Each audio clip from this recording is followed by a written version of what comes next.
রাঙামাটির কাপ্তাই হ্রদে ফুল ভাসানোর মধ্য দিয়ে শুরু হয়েছে পাহাড়ি জনগোষ্ঠীর প্রধান সামাজিক উৎসব বিজু, সাংরাই, বৈশু, বিশু, চাংক্রান, চাংলান, পাতা ও বিহু।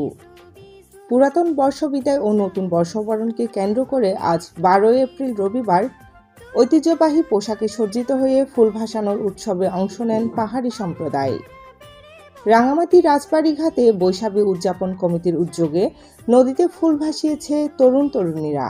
এটা আপনার একটা পরম্পরা বলতে পারেন। এটা অনেক বছর ধরে চলে আসতেছে ফুল ভাসানো।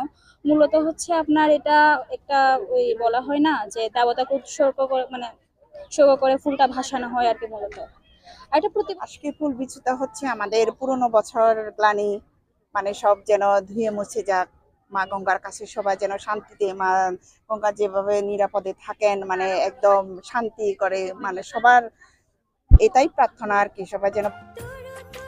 এদিকে গর্জনতরীতে ত্রিপুরা কল্যাণ ফাউন্ডেশনের উদ্যোগে গঙ্গা দেবীর উদ্দেশ্যে ফুল ভাসানোর মধ্য দিয়ে ত্রিপুরাদের বৈশাখী উৎসবের উদ্বোধন করেন রাঙামাটি জেলা পরিষদ সদস্য সাগরিকা রোয়াজা।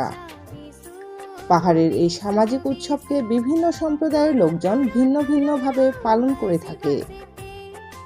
রাঙামাটি বৈশাখী উদযাপন কমিটির সদস্য সচিব ইন্টুমণি তালুকদার বলেন, আমাদের নতুন বছরের প্রত্যাশা হচ্ছে সকল গ্লানি মুছে ফেলে আমরা আমাদের অতীত সবকিছু ভুলে আমরা নতুনভাবে আমরা অগ্রসর হব এবং পার্বত্য চট্টগ্রামের সকল সম্প্রদায়কে নিয়ে আমরা এগিয়ে যাব এবং আমাদের সকল যাতে একত্রিত হয়ে আমরা যাতে আমাদের এই বিজু, চাংরাই, বৈশাখে যে আজকে থেকে 12, 13, 14 তারিখ আমাদের মূল অনুষ্ঠান, এই অনুষ্ঠানে সবাই অংশগ্রহণ করবে এবং এর মাধ্যমে আমাদের জাতীয় জীবনে একটা সুন্দর আমরা জীবন উপভোগ করতে পারি, এই প্রত্যাশা থাকবে।